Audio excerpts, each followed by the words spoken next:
অস্ট্রেলিয়াতে এই ডিসেম্বর মাসটা কিন্তু একটা পুরো ছুটির আমেজ চলতে থাকে। মোটামুটি ২০ তারিখের পর থেকেই হলিডে মোডে চলে যায় সবাই। যার যেখানে ঘুরতে যাওয়ার ইচ্ছে সেখানে চলে যায়। আর নইলে আশেপাশে যেখানে যে যার মতো করে ঘুরতে থাকে। তেমনি আমরাও বেরিয়ে পড়েছি বিচ এক্সপ্লোর করতে। তোমরা যারা আমার আগের ব্লগটা দেখেছো তারা জানো আমরা কুগি বিচে ঘুরতে এসেছি। তো এটা তার পার্ট 2। আজকে বেশ ভালো রোদ উঠেছে, পুরো রোদ ঝলমল দিন।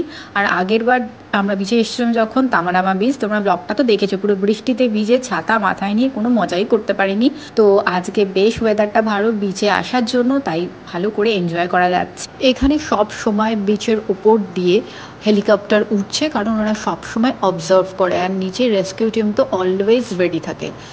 তো সেদিনকেই নিউজে দেখেছিলাম যে এরকম ওপর দিয়ে চপার ঘুরছে, পুলিশের চপার। তো ওখান থেকে একটা শট নেওয়া হয়েছে যে একটা লোক সুইমিং করছে, সুইমিং করতে করতে জলের অনেকটা ভেতর দিকে চলে এসছে, আর অপর দিকে তার থেকে বেশ কিছুটা দূরে শার্ক আসছে।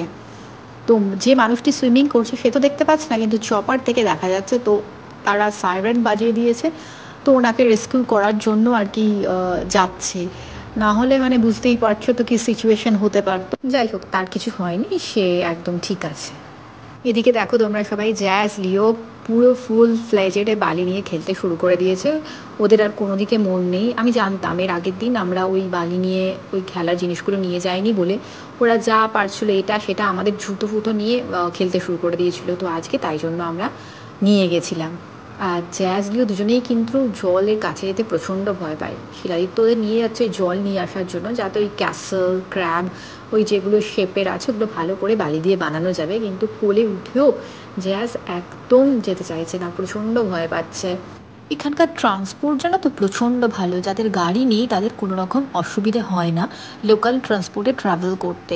ফ্রিকুয়েন্ট বাস, ট্রেন, লাইট রেল সবসময় আছে, যদি না কোনো রকম প্রবলেম ক্রিয়েট হয়, যেরকম কয়েকদিন আগে হয়েছিল, ফ্লাডেড হয়ে গেছিলো একটা জায়গা, তাই জন্য ট্রেন লাইনে অসুবিধা হয়ে গেছিলো, ট্রেন তখন একটা কিয়স ক্রিয়েট হয়েছিল। আজকে আমরা বাড়ি থেকে প্রথমে ট্রেনে উঠেছি, তারপর বাসে উঠেছি। তো ট্রেন বাস করে আমরা পৌঁছে গেছি এই কুগি বিচে। তোমরা যে আমাদের ভিডিও ফটো দেখতে পাচ্ছ, আমরা যখন সেটা ক্যাপচার করেছিলাম আমরা কিন্তু স্ক্রিনে কিচ্ছু দেখতে পাচ্ছিলাম না, যেহেতু এত রোদ ছিল। তারপর সানগ্লাস পরেছিলাম, ইভেন সানগ্লাস খুলেও দেখতে পাচ্ছিলাম না, জাস্ট গেস করে করে ফটো ভিডিও তুলে যেতে হয়েছে। কিন্তু যখন আউটকাম দেখলাম না, ঠিকই আছে ব্যাপারটা। আমার ফটোগুলোও শিলাদিত্য বেশ ভালো ভালোই তুলে দিয়েছে। আর ওই দিকে ওই যে পাহাড় দেখতে পাচ্ছ না, ওখানে গিয়ে অনেকে ফটো তুলছিল বা ওখানে টাইম স্পেন্ড করছিল, আমরা এখান থেকে দেখতে পাচ্ছিলাম। যদিও অনেক দূরে, আমার তো ভীষণভাবে যাওয়ার ইচ্ছে ছিল, কিন্তু বাচ্চাদের নিয়ে 4 জনে মিলে ওখানে যেতে পারবো না। ওই জল তো পাথরের ওপর স্লিপ খেয়ে যাওয়ার চান্সেস থাকে, তাই জন্য যেতে পারলাম না। তো প্রথমে আমি একবার ভাবলাম যে না, আমি একাই চলে যাই, শিলাদিত্যদেরকে নিয়ে বসুক। শিলাদিত্য বললো ফাইন, তুমি যাও ঘুরে এসো। কিন্তু তারপর আমার না ইচ্ছে করলো না এই একা অতটা হেঁটে ওখানে যাওয়ার। কি করব, তাই জন্য আর গেলাম না। গেলে সবাই একসাথে গেলেই ব্যাপারটা ভালো লাগে, একা একা গিয়ে কি করব। আমার অতটা আবার একা একা ঘুরতে টুরতে ভালো লাগে না। কিছুটা টাইম ইচ্ছে করতো, ভালো লাগতো, কিন্তু এই সময় বিচে এসে একা একা ঘোরাটার কোনো মানেই হয় না। এই কুগি বিচে বলতে পারো আমার ফার্স্ট টাইম। যখন বন্ডাই টু কুগি ওয়াক করেছিলাম, তখন বন্ডাই থেকে কুগি অবধি হেঁটে এসে তারপর বাসে উঠে গেছিলাম, বিচের ধারে নামিনি। তো ওটা তো নাই বলা চলে আর কি, ফার্স্ট টাইমই এটা। আর বন্ডাই টু কুগিতে আসতে গেলে বেশ কতগুলো ভালো ভালো বিচেস পড়ে। একটা তামারামা, যেটা তোমরা দেখেছো আমার ব্লগে, একটা হচ্ছে ব্রন্টে, একটা হচ্ছে ক্লোভালি, এরকম ছোটো ছোটো অনেক সুন্দর সুন্দর বিচ আছে। আর কুগিটা হচ্ছে একটু বড় বিচ, বন্ডাই সব থেকে বড় বিচ, তারপর হচ্ছে কুগি, এই লাইনে যেটা পড়ে পরপর। তারপর আবার এদিক থেকে ক্রস করে গেলে আরও বিচেস আছে। মানে অস্ট্রেলিয়াটা তো একটা আইল্যান্ড বলতে পারো না, তার চারদিকে পুরোটা জল।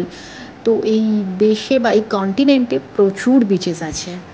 আমরা 4 জনে কিন্তু প্রচণ্ড ট্যান হয়ে গেছি, মানে পরপর কয়েকদিন এত ঘুরেছি উইকেন্ডে, সে রোদে বলো বা এমনি যে কোনো জায়গায় বলো, যাই প্রচণ্ডভাবে ট্যান হয়ে গেছে। ওই সানস্ক্রিন টানস্ক্রিন কোনো কাজ করে না। হ্যাঁ, স্কিনটাকে প্রোটেক্টেড রাখে যাতে স্কিনের কোনো ক্ষতি না হয়, বাকি ট্যানিংটা তো আটকাতে পারে না। চলো বিচে বসে একটু সময় কাটাই, টাইম স্পেন্ড করি। কী করে ফিরলাম, কী করলাম সেটা আমি নেক্সট ব্লগে তোমাদের সঙ্গে শেয়ার করবো। টাটা।